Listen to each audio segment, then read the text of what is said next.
중국 한나라 때 있었던 이야기입니다. 일화입니다. 한나라에 유백천이라는 사람이 살고 있었습니다. 이 사람은 8명의 자녀를 낳아서 기르고 있었습니다. 그런데 부인이 불체의 병으로 투병생을 하다가 사별하고 말았습니다. 그때 부인과 사별할 때 8명의 자녀들 중에 제일 막내가 2살이었습니다. 그리고 부인 없이 혼자서 8명의 자녀를 기른다는 것이 너무 버거웠습니다. 앞날에 막막하고. 이 사람의 본업은 장사입니다. 그 장사하는 것도 힘든데 애들 뒷바라까지 해야 되니까 어떻게 감당할 수가 없는 겁니다. 막 비극적인 생각도 나고요. 그래서 곰곰이 생각이라면 다 죽겠다 하고 8명의 자녀들 가운데 가장 똑똑한 자녀 두 명만 자기 기르고 나머지는 양자로 취해야 되겠다고 했습니다. 근데 눈에 넣어도 아프지 않을 그런 자녀들과 헤어져야 되지만 어쩔 수 없는 겁니다. 유백천은 어떤 자식을 자기가 기를까 하다가 고민하다가 제일 잘 웃는 자식을 택하기로 했습니다. 너무나도 기막힌 사연이 아닐 수 없었습니다. 제일 잘 웃는 자식이 누구냐면 큰딸입니다. 큰딸이 그 당시 16살입니다. 항상 천사 같은 미소를 띄었습니다. 이래 100만 불짜리 미소를 할까요? 동네에서도 그 항상 웃으면서 인사하니까 칭찬에 잦아있고, 그때 당시 한나라의 황제는 태현입니다. 태현인데 오늘날입니다. 황제의 아들 소황세자가 사냥을 나왔습니다. 그 사냥을 다 하고 돌아가는 길에 그 천사 같은 미소를 가진 유백천을 딴을 만난 겁니다. 그래서 웃는데 그 미소에 마음이 완전히 다 빼앗깁니다. 궁궐로 돌아와서도 눈앞에 그 여자의 웃는 얼굴이 떠오릅니다. 그래서 도저히 안 돼, 상삼기에 걸려서 궁궐로 돌아가서 결국 그 큰딸을 좀 데리고 와라 이 절차를 거쳐서 결국에 큰딸을 부인으로 삼았습니다. 그 정부인인지 아니면 그걸 모르는 참았습니다. 큰딸의 미소로 인하여 뿔뿔이 흩어져 살아야 되는 그 가족을 함께 이제 살게 됐습니다. 그런데 큰딸의 미소 같은 천사 같은 미소는 한 가정을 살렸습니다. 여러분, 우리는 4월 12일부터 3일간 진행되는 부흥회를 앞두고 있습니다. 우리 교회가 마지막 부흥회를 한 지 언제 했을까? 여러분 기억하시는 분 안 계시겠죠? 그죠? 2012년입니다. 그런데 지금 몇 년째입니까? 지금 부흥회를 한 지가 14년 만에. 여러분, 부흥이 뭘까요? 국어사전의 부흥을 찾아보니까 쇠퇴하거나 침체한 것이 다시 일어나거나 활력을 되찾는 상태라고 했습니다. 죽은 것을 다시 살리시는 하나님 주권을 믿고 그분 앞으로 나아가는 것이 부흥인 줄 믿습니다. 지금 우리에게 가장 필요한 것은 부흥입니다. 저도 좀 살고 싶습니다. 저도 은혜 받고요. 저도 살고 싶고 유백천의 큰딸과 같이 내가 살고 우리 가정이 살기를 원합니다. 나의 미지근한 침체한 신앙, 이것도 아니고 저것도 아니고 그 신앙, 무슨 막 불을 받고요 뜨겁게 좀 살아나고 회복과 치유의 역사가 일어나기를 원합니다. 오늘 그 본문에는 한 사람의 믿음이 가정을 살리는 이야기가 나옵니다. 한 가정을 살릴 뿐 아니라 친척과 이웃을 살리는 이야기입니다. 오늘 설교 제목 함께 읽겠습니다. 시작. 한 사람의 믿음이 가정을 살립니다. 제가 여기에 두 번째 설교 제목을 한번 정해 보십시오 하면 이렇게 정할 겁니다. 베드로의 부흥회. 본문에 나오는 한 사람이 어떤 믿음을 가졌기에 가정을 살렸는지 알아보겠습니다. 그리고 또한 우리 가정을 살리기 위해서는 내가 어떤 믿음을 가져야 되는지도 알아보겠습니다. 우리 함께 베드로 부흥회에 참석해 볼까요, 여러분? 아멘 해야죠. 아멘입니까, 여러분?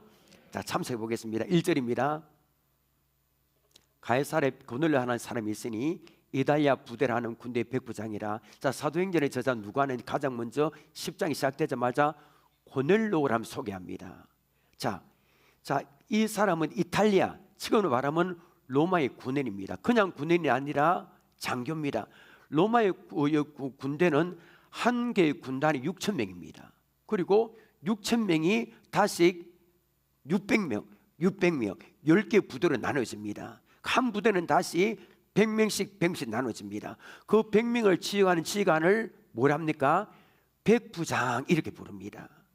고넬료가 어떤 사람인지 우리 2절 한번 볼까요? 저는 2절 말씀 너무 좋습니다. 자, 보십시오. 우리 가정이, 우리 성도들 가정이 다 이렇게 되기를 원합니다.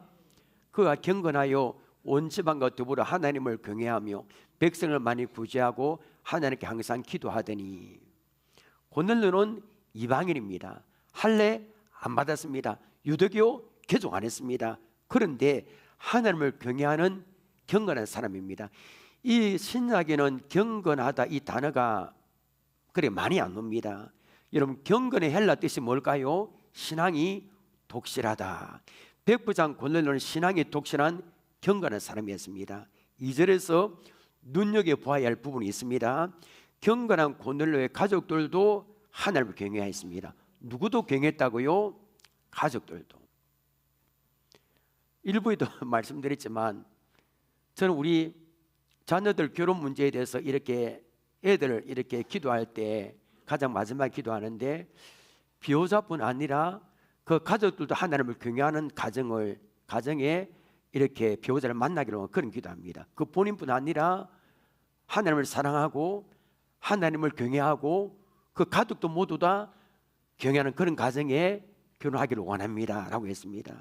여러분, 이것이 우리가 꿈꾸고 소망하는 가정 아니겠습니까? 여러분, 우리만 예수 믿는 것이 아니라 가족들 모두가 예수 믿기를 원합니다. 이 역사가 이번 붕괴에 일어나기를 원합니다. 온 집안에 하나님을 경외하는 복된 가정 되기를 바랍니다. 또한 고넬료는 구제하는 사람이었고 무엇보다 하나님께 항상 기도하는 사람이었습니다. 중언부언하는 사람이 아니고요, 기도하며 응답을 받았습니다. 부럽습니다. 4절 보십시오. 고넬료가 주목하여 보고 들어와 이르되 주여 무슨 일이니까? 천사가 이르되 내 기도가 구제가 하나님 앞에 상달되어 기억하신 바가 되었으니 라고 했습니다. 초대교회는 항상 성령 받은 사람은 항상 기도했습니다. 항상. 따라해 봅시다. 따라해 잘 안 하는데 항상 기도하자. 시작.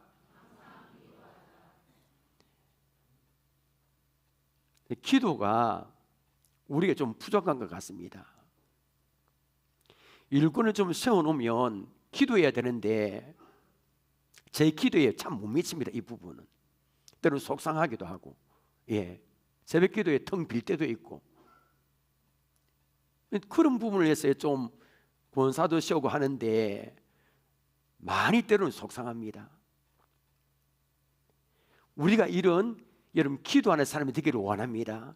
고넬료처럼 우리의 기도가 하나님 앞에 상달되어 기억하신 바가 되기를 원합니다. 자, 고넬료는 평소처럼 기도하고 있었습니다. 그때 오후 3시, 그러니까 제9시 기도 시간이죠, 그죠? 환상 중에 하나님의 사자가 들어옵니다. 환상은 의식 중에 어떤 관계를 보는 것을 말합니다. 그리고 이런 명령을 하는 겁니다. 5절 6절 보십시오. 내가 지금 사람들을 요바에 보내어 베드로 하는 시몬을 청하라. 그는 무대장이 시몬의 집에 유숙하니 그 집에는 해변에 있다 하더라. 자, 지금 사람을 환상 중에 기도하는데 뭔가 관계가 쫙 펼쳐지는 겁니다. 하나님의 사자가 명령합니다. 지금 사람들을 요바에 보내서 베드로 하는 시몬을 청하라는 겁니다. 고넬료는 의심하지 않았습니다. 그리고 베드로를 청하기 위해서 경건한 사람 3사람 즉시 보냅니다. 자, 중요합니다. 하나님의 사자가 기도하고 있는 고넬료에게 나타나서 요바에 있는 베드로를 청하여 오라고 명령한 후 이틀이 지났습니다. 하나님은 요바에서 기도하고 있는 베드로에게도 환상을 보여주신 겁니다. 그러니까 하나님은 기도하는 사람에게 환상 보여주시고 하나님은 기도하는 사람을 통하여 일하신다는 걸 알 수 있습니다.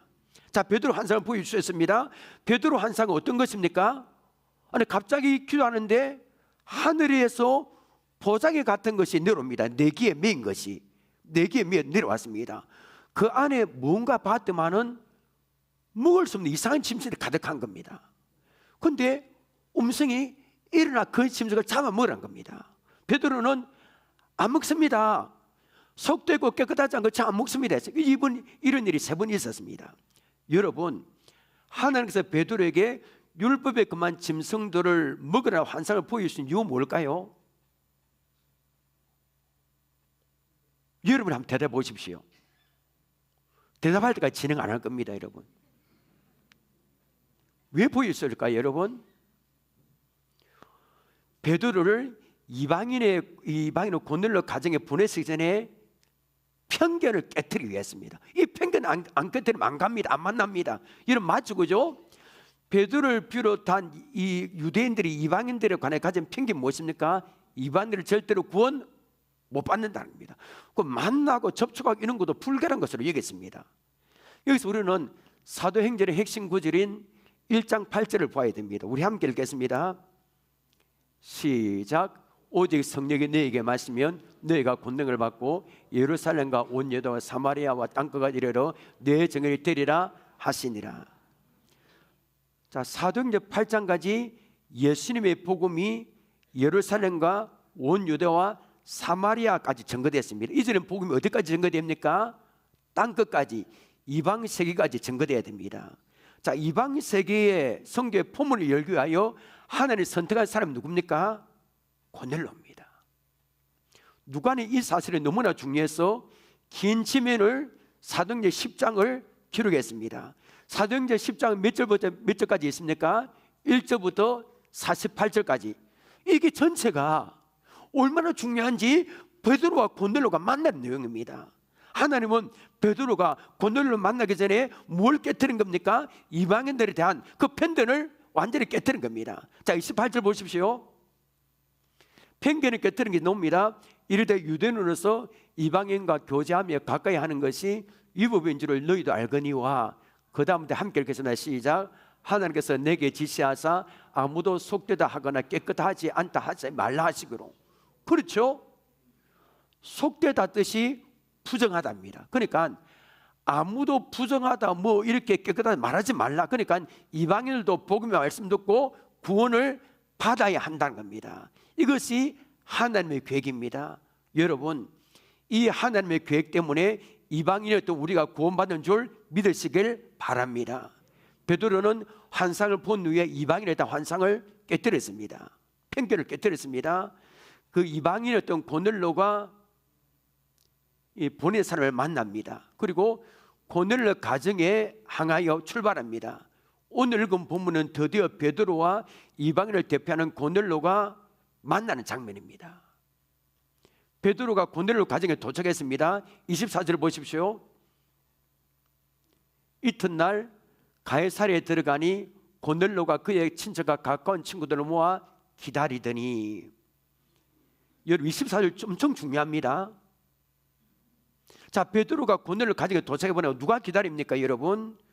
고넬로가 친척과 가까운 친구들을 다 모아서 기다립니다. 물론 여기에는 고넬로 가족들도 포함됐을 겁니다. 여기서 우리 부흥회를 앞두고요, 우리 가정을 살리기 위해서 어떻게 해야 되는가 첫 번째 방법을 발견합니다. 그것이 무엇입니까? 자, 보십시오. 함께 읽겠습니다. 시작. 부흥회 자리에 모여야 됩니다. 일단 모여야 됩니다. 기독교 역사상 부흥이 일어난 그 특징이 있습니다. 하나님의 은혜를 사모하는 사람 모두 모였을 때 부흥이 일어났습니다. 오순절의 사도행전 2장에 마가 다락방에 역사가 나타났잖아요, 그죠? 그 다락방에 누가 모였습니까? 예수님의 11 제자만 모인 게 아닙니다. 예수님을 사랑하여 무덤같이 갔다가 부활 현장을 목격했던 여인들 모였고, 어머니도 모였고, 아우도 다 모였습니다. 모여서 마음을 같이하여 오로지 기도에 힘썼을 때 성령이 임하셨습니다. 베드로 설교를 듣고 3,000명이 회개하고 세례받는, 예수 믿는 부흥의 역사가 일어난 겁니다. 그리고 부흥의 자리에 일단 모여야 됩니다. 가장 먼저 내가 먼저 참석해야 됩니다. 지난주에 말씀드렸던 것처럼 교회에서 전도에서 예배에 참석하십시오, 기도에 참석하십시오 하면 잘 안 모이는 사람이 있습니다. 그런데 음식을 먹으러 간다 이러면 다 잘 모입니다. 이번 부회는 이렇게 하면 안 됩니다. 내가 참석해야 됩니다. 시간에 나면 참석하면 안 됩니다. 모든 일을 제쳐두고 참석해야 됩니다. 내가 먼저 은혜를 받아야 됩니다. 여러분 잘 들어보십시오. 제가 이제 수요일인가 목요일인가 목자에게 긴 문자를 보냈습니다. 목자들이 했는지 안 했는지 이제 드러납니다. 여러분 목자에게 어떻게 문자 보냈냐면, 목자에게 소속된 성도들에게 연락해서 권유해서 부흥에 모두 참석할 수 있도록 문자를 보냈습니다. 그리고 오늘 제가 무슨 목자 몇 명이 아니고 무슨 목자 누구누구 체크를 하나 다 할 겁니다. 자, 여러분 목자에게 연락 왔습니까? 여러분 대답이 왜 없습니까? 이게 연락 안 했다는 말입니다. 목자에 연락 다 했거든요. 무조건 참석하라. 오늘 하나하나 참석할 겁니다. 이게 일부도 말씀드렸지만, 제가 지금 원로 목사님 이렇게 모시고 이렇게 그때 붕해하고 보니까, 이걸 성도들이 모이고 은혜 받기 위해서는 제가 보면 죄송합니다, 성도들을 덜 볶아야 됩니다. 계속 힘들게 해야 됩니다. 뭐 신사적으로 여러분 참석하십시오 이 정도 하고 안 됩니다. 제가 여러분 왜 이렇게 힘들게 하나, 왜 이렇게 자꾸 힘들게 하고 문자 보내고 막 이렇게 덜 볶아야 여러분들은 오고 거기서 은혜를 받습니다. 자꾸 해야 됩니다. 자꾸 힘들게, 자꾸 뭘 해야 됩니다. 옛날에는 새벽과 오전, 저녁에 3번 집회 있었잖아요. 여러분 기억하십니까? 막 문정을 하고 막 온데, 제가 보니까 자료 보니까 2000 몇 년도에 6개 지역으로 새벽 기도, 붕해 때 새벽 기도 6개 방면을 운영했습니다. 다 보니까 차를 동원해서 오전에도 막 끌어 모으고 해서 그리 했습니다. 지금은 어떻습니까? 저녁 한 번만 있습니다. 한 번 저녁 기쁨만 있습니다. 그래서 3일 동안에 이 정도 수준으로 모여야 됩니다. 정말입니다. 이거 꽉 차야 됩니다. 이거 아멘입니까? 꽉 차야 됩니다. 그러니까 여러분 오늘 11시 새벽만 오고 안 노는 분들 안 됩니다. 저녁에도 3일 때는 와야 됩니다. 다 와야 됩니다. 연일 제철로 다 이 자리가 차야 됩니다. 그래야 역사가 나타나는 겁니다. 여러분, 그래서 제가 힘들게 할 겁니다. 자꾸 뭐 할 겁니다. 자꾸 그래야 되는 겁니다. 목사님 왜 이러나 그래 하지 마십시오. 그런 소리 들어도 관계없습니다. 나 혼자만 참석한 소리 끝나서는 안 됩니다. 누구를 초청해야 됩니까? 자 보십시오. 시작. 가족과 친척, 이웃을 초청해야 됩니다. 이거 안 하면 안 됩니다. 이번에 목숨 걸고 하는 겁니다. 24절을 다시 보십시오. 이튿날 가이사랴에 들어가니 고넬료가 그의 친척과 가까운 친구들을 모아 기다리더니, 자, 고넬료는 자기 가족은 물론 친척과 가까운 친구들을 모아놓고 기다렸습니다. 최대한 많은 사람을 모았습니다.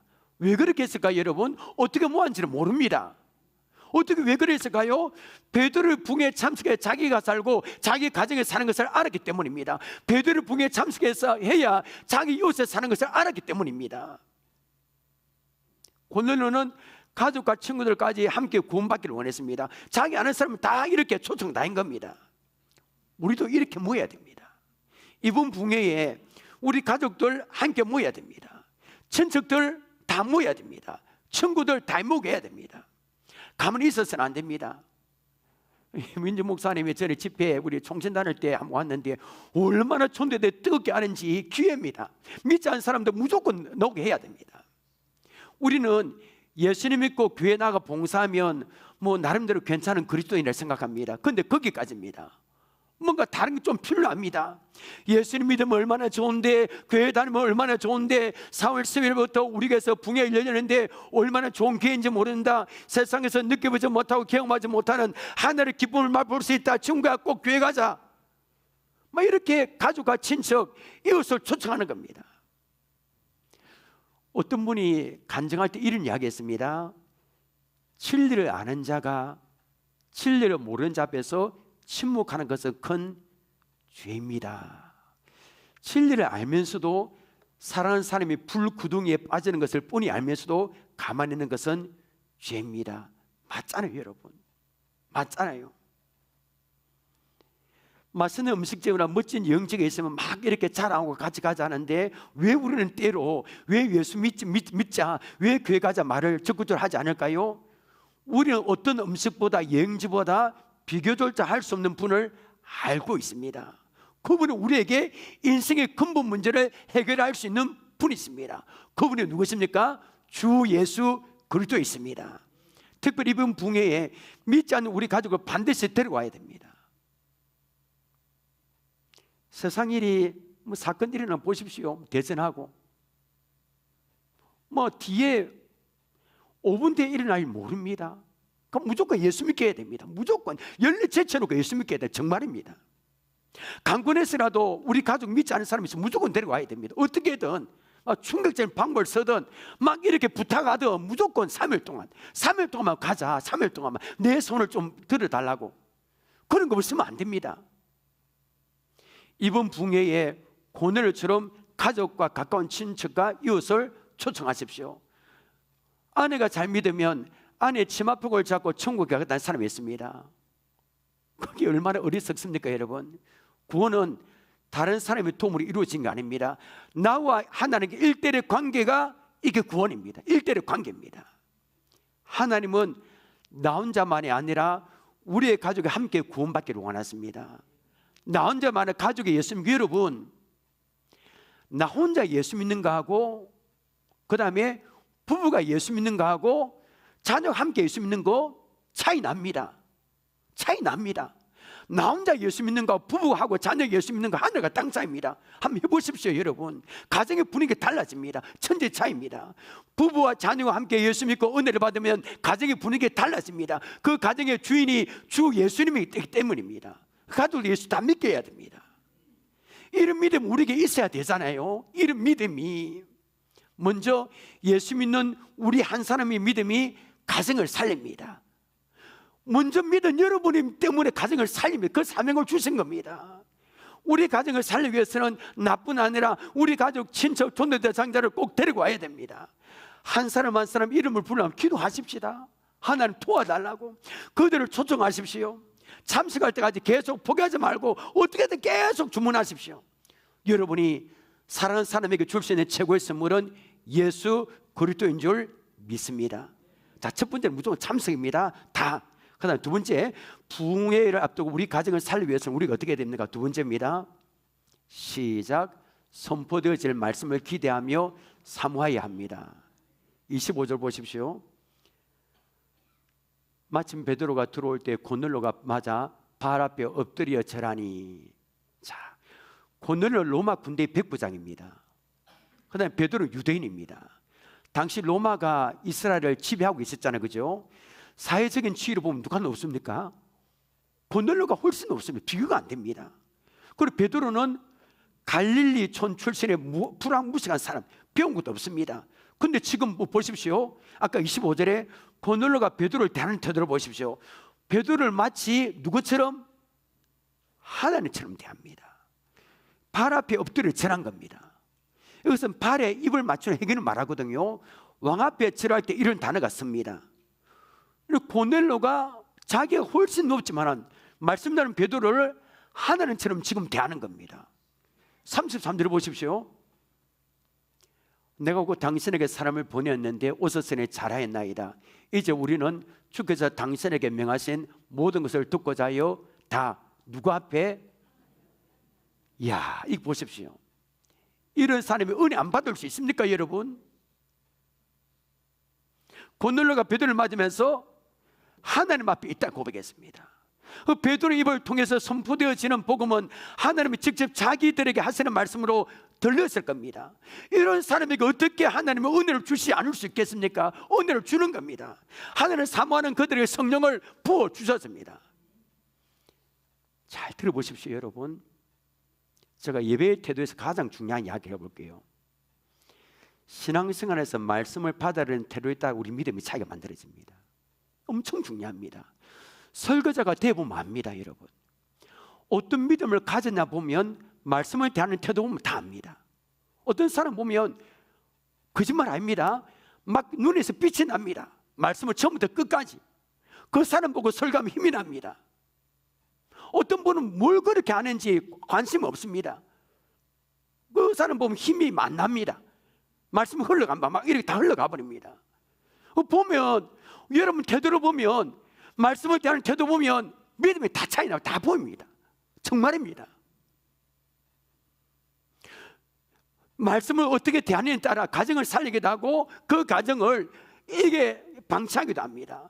예수님 보십시오. 공생의 시절에 다른 지역에서는 수많은 기적이 일어났습니다. 그런데 고향 나사렛에서는 기적이 안 일어났습니다. 이유가 뭘까요? 나사렛 사람이 예수님 말씀하실 때 마리아 아들 목수 아니냐 하면서 사람의 말로 받았기 때문입니다. 그러나 데살로니가 교회 성도는 어땠습니까? 하나님의 말씀을 받을 때 그 말씀을 전달하는 사람의 말로 받지 않고 하나님의 말씀으로 받아들인 줄 믿습니다. 데살로니가전서 2장 13절 보십시오. 이러므로 우리가 하나님께 끊임없이 감사함은 너희가 우리에게 들은 바 하나님의 말씀을 받을 때 사람의 말로 받지 아니하고 하나님의 말씀을 받으니 진실로 그러하도다. 그 다음부터 함께 읽겠습니다. 시작. 이 말씀이 또한 너희 믿는 자 가운데서 역사하느니라. 선포되는 말씀을 하나님의 말씀을 믿고 받는 자에게 역사가 일어난다는 겁니다. 여러분, 회개의 역사가 일어나고 하나님의 사랑이 깨달아지고 하나님의 은혜가 얼마나 큰지 말씀을 통해서 깨닫게 되는 겁니다. 내가 노력해서가 아닙니다. 살아있는 말씀 자체가 나를 깨닫게 합니다. 나를 변화시킵니다. 살아있는 말씀 자체가 우리 가족을 변화시킵니다. 이번 붕괴 때 강사 목사님을 통해 선포되는 말씀이 나 자신을 주시는 하나님의 말씀으로 받아들이시기를 바랍니다. 느헤미야 8장에 수문학 광장 붕괴가 열렸습니다. 총독 느헤미야가 무너져 성벽 50일 만에 준공하고 봉헌했습니다. 수문학 광장에서 부흥성회를 개최했죠. 사람들 인산인들이 모였습니다. 남자나 여자 할 것 없이 말씀을 들을 수 있는 사람 다 모였습니다. 자, 이때 부흥 강사는 누구였을까요, 여러분? 학사 에스라입니다. 에스라는 특별히 나무로 지은 강단 중앙에 있었습니다. 에스라는 자 글을 펴니다. 글자가 보일 정도 새벽부터 그 다음에 정오까지 읽었습니다. 무려 6시간 동안. 그러니까 6시간 이상 붕괴가 열린 겁니다. 느헤미야 8장 5절 6절 보십시오. 에스라가 모든 백성 위에 서서 그를 목전에 책을 펴니 책을 펼 때에 모든 백성이 일어서니라. 에스라가 위대하신 하나님 여호와를 송축하며 모든 백성이 손을 들고 아멘 아멘 하고 응답하고 몸을 굽혀 얼굴을 땅에 대고 여호와께 경배하니라. 여러분, 이스라엘 백성의 말씀을 받는 태도 보십시오. 이런 태도 돼야 됩니다. 에스라가 말씀 펴자 백성들은 그 자리에서 모두 어떻게 했습니까? 일어섰습니다. 우리가 한번 말씀 봉독할 때 일어서서 하는 겁니다. 좀 다르겠죠? 그래 하면 그죠? 얼마나 사모했는지 한 말씀 한 말씀을 주어질 때 아멘, 아멘, 옳습니다, 아멘 이렇게 반응했습니다. 자기를 찌르는 기분 나쁜 말을 해도 아멘, 아멘. 책 많은 말을 들어도 죄를 회개하라 막 이래도 죄를 회개하라는 말씀 나중에 놉니다. 아멘 하면 다 한 겁니다. 다 받아들인 겁니다. 이것이 말씀에 대한 이스라엘 백성들의 태도입니다. 말씀의 권위가 존중되고 복종되는 것을 하나님은 역사했습니다. 새벽부터 정오까지 진행된 수문학 광장 붕괴 하나님이 역사하셨습니다. 그러니까 어떻게 됐습니까? 백성들이 죄를 회개하고 울고 불고 막 난리 났잖아요. 여러분, 선포된 말씀이 붕을 이룬 겁니다. 자, 부흥 강사 베드로는 고넬로 가정에서 어떤 말씀을 선포했을까요, 여러분? 베드로가 선포한 말씀이 34절부터 43절에 나옵니다. 36절 보십시오. 만유의 주 대신 예수 그리스도로 말미암아 무슨 복음? 화평의 복음을 전하사. 화평의 복음을 전했습니다. 이스라엘 자손을 보냈어요. 근데 여기 중요한 게 있습니다. 보십시오. 만유의 누구 대신? 주 대신. 만유는 모든 피조물이 있다는 뜻입니다. 그러니까 만유의 주 대신 예수 그리스도라는 말은 무슨 뜻입니까? 인간은 물론 모든 생물, 모든 동물, 이 땅에 호흡하는 모든 피조물의 주인은 누구시란 말입니까? 주 예수시란 말입니다. 여러분은 예수님이 이 세상의 모든 일을 주관하시는 주인이심을 믿습니까? 아멘. 예수님의 천지를 창조하시고 역사를 주관하신 주인이시라면 그분에게 모든 해답이 있습니다. 이 사실을 믿으시길 바랍니다. 39절과 40절 보십시오. 예수님이 십자가에 달려 죽어서 부활했을 때는 대속의 복음을 전했습니다. 43절 보십시오. 여기 보면 이 복음의 단어입니다. 그에 대하여 모든 선지자도 증언하되 그를 믿는 사람이 다 그의 이름을 힘입어 무엇을? 죄사함을 받는다 하는 죄사함의 복음을 전했습니다. 그래서 중요한 말씀이 있습니다. 예수님의 이름으로만 죄사함을 받는다 사실입니다. 이게 우리가 전도할 이유 아닙니까 여러분? 예수 외에는 구원이 없습니다. 다른 종교 아무리 열심히 믿고 해도 소용이 없어요. 천국 못 갑니다. 오늘 학습 세례 문답 이 질문을 할 겁니다. 학습 세례 문답할 때 예수 믿어야만 천국 간다. 이 진리가 이번 붕괴 때 가족과 친척과 이웃을 초청할 이유 아닙니까 여러분? 예수 믿으면 천국 간다. 믿지 못하면 지옥 간다. 내가 이런 믿으면 가지야 데리고 옵니다. 여러분 천국 가는 길은 오직 하나밖에 없습니다. 예수님만이 유일한 길입니다. 자 이제 설교 막바지에 다다랐습니다. 베드로가 고넬료 가정에서 말씀을 선포한 결과가 무엇일까요? 놀란 일이 났겠죠 여러분. 44절 보십시오. 베드로가 이 말은 34절 베드로가 말한 복음을 말합니다. 예수님 말합니다. 이 말을 할 때 무엇이? 성령이 말씀 듣는 모든 사람에게 내려오시니 했습니다. 성령의 말씀 듣는 모든 사람 이 말씀 이거 구원을 받았다는 말입니다. 이 사건은 가이사랴의 오순절이라고 불릴 정도로 중대한 역사적 사건입니다. 성령이 임했습니다 여러분. 성령이 임한 결과 무엇입니까? 띄우지는 않습니다. 여러분 성경 보십시오. 46절 보십시오. 방언을 말했습니다. 하나님을 높였습니다. 그리고 세례를 받았습니다. 저는 이번 붕괴 때 여러분 우리 믿지 않은 가족들과 친척 다 와서 이런 역사가 일어나기를 정말 소원합니다. 예수 믿고요 성령 받고 은사 받는 그런 붕괴가 꼭 되기를 원합니다. 말씀 맺겠습니다. 여러분 베드로의 붕괴 어떻습니까? 고넬료 한 사람 믿음으로 말미암아 가족은 물론 그 친척과 친구들이 예수 믿고 구원을 받는 역사가 나타났습니다. 가정을 살리고 이웃을 살렸잖아요. 이번 붕괴에서도 이런 역사가 우리 가정에서도 나타나기를 원합니다. 그러기 위해서는 붕괴 자리에 모여야 됩니다. 가정 무대 내가 참석해야 됩니다. 내가 시간을 때 참석하면 안 됩니다. 여기 오늘 일부 예배 참석하는데 오늘 예배 참석하면 무조건 다 참석해야 됩니다. 3일 동안 다. 그래 하루 갖고는 안 됩니다. 3일 동안 참석에 불이 붙습니다. 특별히 전도 대상자 믿지 않는 우리 가족을 반드시 강권에서라도 데리고 와야 됩니다. 선포되어질 말씀을 기대하며 사모해야 됩니다. 선포되어지는 말씀을 사람의 말로 받지 아니하고 하나님의 말씀으로 받아들여야 됩니다. 하나님은 말씀을 사모하는 사람에게 은혜를 부어 주십니다. 이번 붕괴에 내가 살고 우리 가정에 살고 이웃에 사는 은혜의 역사가 나타나기를 주님의 이름으로 축원합니다. 하나님 오늘 감사합니다. 오늘 베드로의 붕괴를 통해서 우리가 어떻게 해야 되는 우리 가정을 살리기 위해서 어떻게 해야 되는지 우리가 배웠습니다. 3일 동안의 붕괴 자리에 우리가 모두 모이기를 원합니다. 가장 먼저 내가 참석하겠습니다. 시간에 나면 참석하겠는 게 아니라 다 열렬 제쳐놓고 참석하기를 원합니다. 고넬료처럼 가족과 친척과 우리 이웃을 초청하게 하옵소서. 믿지 않는 우리 가정을 반드시 초청하기를 원합니다. 선포되어질 말씀을 기대하며 사모하기를 원합니다. 선포되는 말씀을 사람의 말로 받지 아니하고 하나님의 말씀으로 받기를 원합니다. 하나님 은혜를 부어 주옵소서. 이번 붕괴에 내가 먼저 살기를 원합니다. 우리가 먼저 살기를 원합니다. 우리 가정에 살기를 원합니다. 우리 이웃을 살기를 원합니다. 하나님 도와주옵소서. 역사가 나타나고 하나님께 모든 영광을 돌릴 수 있도록 도와주옵소서. 예수님의 이름으로 기도합나이다. 아멘.